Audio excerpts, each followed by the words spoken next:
Meron naman tayo ginagawang click 160 mga sir. Nang gagawin natin sa unit na to ay magpapalit tayo ng fuel pump saka ignition coil, kasi palyado siya kapag tumakbo na. Yan, bali marami nang sumubok dito na ayusin, kaso talagang hindi makita yung problema. Kaya ang gusto ng may-ari, kasi patik sa amin kung ano nga dapat yung papalitan, kasi babiyahin ng malayo to, ayaw nyo na magkaroon siya ng aberya. Kaya kapag once na ganito yung unit niyo at nai-encounter nyo yung namamalya pero wala naman siyang check engine, ibig sabihin goods yung kanyang wire at mga sensor. At isa rin sa issue nito mga sir, yung fuel pump at ignition coil. Gusto nung may-ari palitan yung dalawa na yon. Kaya ang gagawin natin sa fuel pump nya, papalitan natin, conversion tayo sa click 125, kasi malaki yung kanyang pump ng 125. Ito kasi maliit lang. Yun ang gusto niyang ipalagay ni sir. Tapos yung ignition coil 125 din yung gagamitin natin. Kahit na 160 ito ay same pa rin sila. Saka mas dihamak na mas matibay talaga yung version 2 na ignition coil. Mas malaki kasi yun saka mas matibay talaga. Bibihira akong maka-encounter na ganun yung ignition coil yung problema. Karamihan dyan sa mga sa mga new model. Kaya ang gagawin natin, conversion.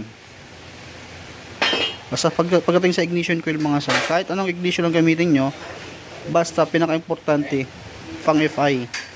Huwag kayong gumamit ng yung pang carburetor na ignition coil, kasi baka magkaroon ng epekto sa ECU natin, or magkakaroon siya ng kuryente kaso mahina.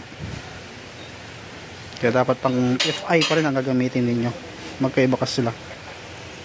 Kaya bago natin mapalitan yung kanyang pump, yung sa ignition coil kasi mga sir, kayang dukutin yung pump lang. So click 160 yung ginagawa natin, at hindi siya tulad ni click na 150. Pwede mong iangat yun andito. Ito, tatanggalin mo muna yung kanyang flarings mga sir. Ito, tatanggalin to side by side para matanggal to. Kasi kung hindi mo gagawin yun at bibingatin mo lang ng ganun, or ilulungat mo lang ng ganyan, may posibilidad masira yung flarings mo.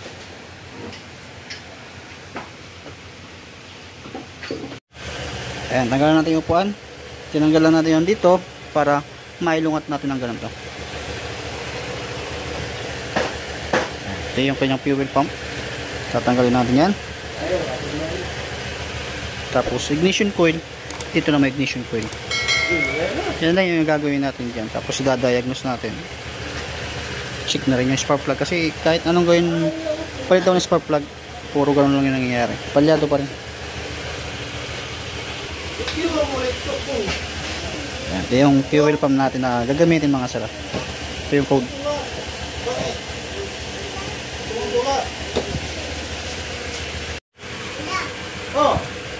Yan, tanggal muna natin Ito yung bago mga sir Yan.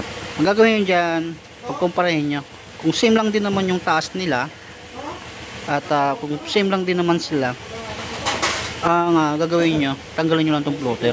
Kasi dito lang magkakatalo sa floater. Iba din ang way ng floater na to, iba din ang way nito, at magkaiba. Kasi kung sasalpak nyo ng buo to doon sa fuel tank nya, hindi po yan gagana. Yan. Kasi may sariling yan, parang ganito yan parang ito yan. Kung si 125 dito siya nakatutok, ito dito nakatutok yung floater. Kaya ang gagawin natin doon, yung mismong floater lang yung tatanggalin natin. Floater lang yung kinuha natin. Ayan, tuloy kinuha natin, itatransfer natin doon sa 125 kasi ito yung magkaiba sa kanila. Yan, tatanggalin natin yan. Yan yung bago natin na ilalagay. Conversion tayo. Malit lang kasi yung fuel pump ng 160 mga sir.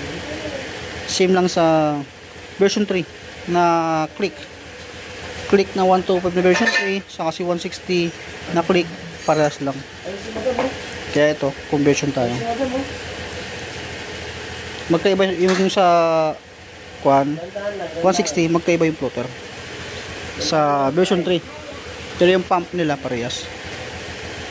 Si 125 naman na version 2, magkaiba, mas malaki naman, kaya mas matibay. Syempre hinahanap natin yung pang matagal natin gagamitin.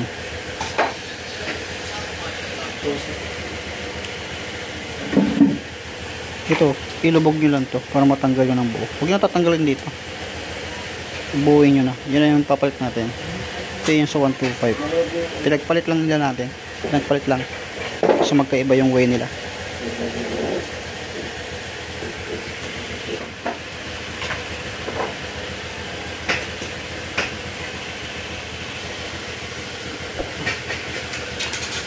Sapak na yan. Pag si Honda kasi mga sir, halos lahat pare-parehas, bukod lang dun sa floater. Kaya pwede mo siyang conversion mangyari. Tapos na tayo mag conversion mga sir. Ito na yung kanyang gagamiting pump. Siyempre magkaiba na yung yung filter nya, pang 125 na yung kanyang filter. Okay, pasok mo na.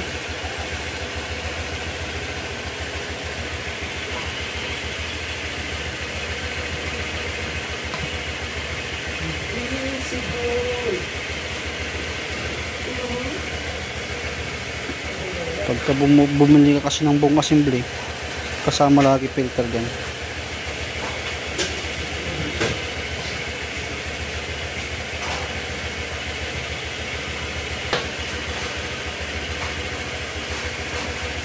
Dapat mailubog nyo ng mabuti parang ganyan flat na flat. Kung sakaling walang kasamang o-ring, ginagawa ko minsan, o ginagawa namin, pinuputulan namin yung o-ring, kasi kapag hindi mo gagawin yun at binalik mo lang siya, masusugatan yung o-ring, doon na magsisimula yung pag-leak ng gasolina. Kaya binabawasan namin yan. After bawasan, di kayo, kung may pambili kayo, bago na lang. Tapos lagyan nyo ng grasa, pampadulas, at iwas din sa kalawang yung grasa pag nilalagyan.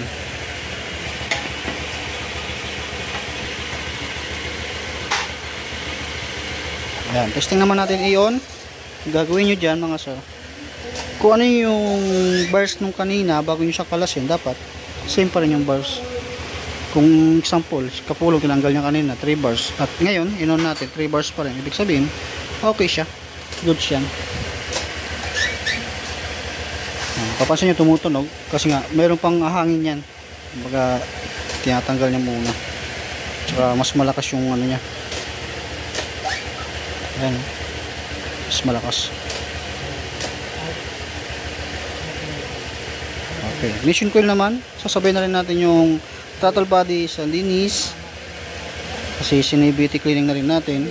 Sasabay na rin natin yung checking ng valve clearance, baka PPMS na rin natin kasi yun naman ang gusto nung may-ari din, isabay na kasi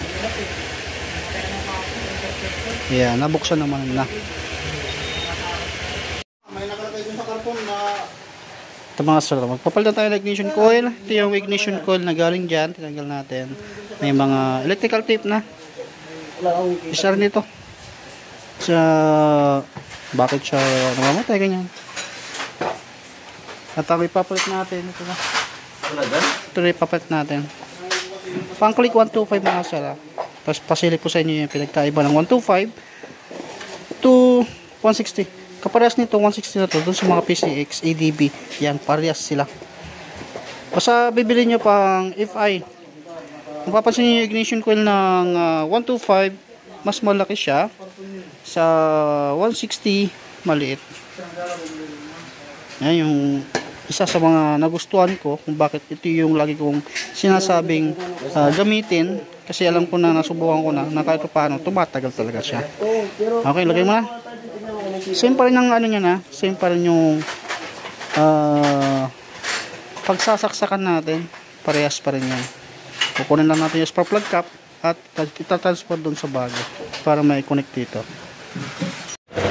Ito na mga sir, pinapaandar na natin. Yan, siyempre magsi-self adjust tayo. Si Click 160 mga sir ay self adjust pa rin sa kanyang air control or yung kanyang minor. Kailangan hindi bababa ng 1.5, 1.5, 1.6, 1.7 mga ganyan. Kasi ang standard nito 1,500 plus 200. Yan, pinactory reset natin.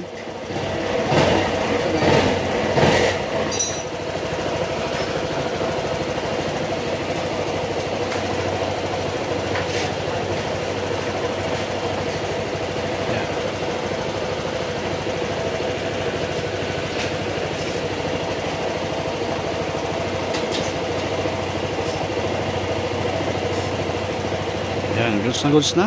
Kilometer niya mga sir ay 30,582. Yun na narinig niyo mga sir sa fuel tank.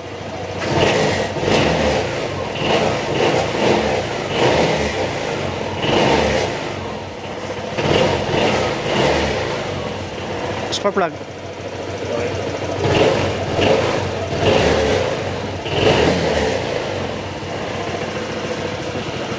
Okay, goods na. Balik mo na lahat na.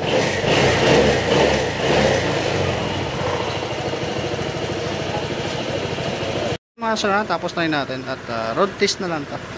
Okay, tapos mo na. Pogi ng driver, oh. Kaso nakasimangot. Yan, goods na yun mga sir. At ito pa yung mga ginagawa natin. Ito, tinatapos na rin natin to. Tapos meron pang ginagawa sa labas o gagawin sa labas.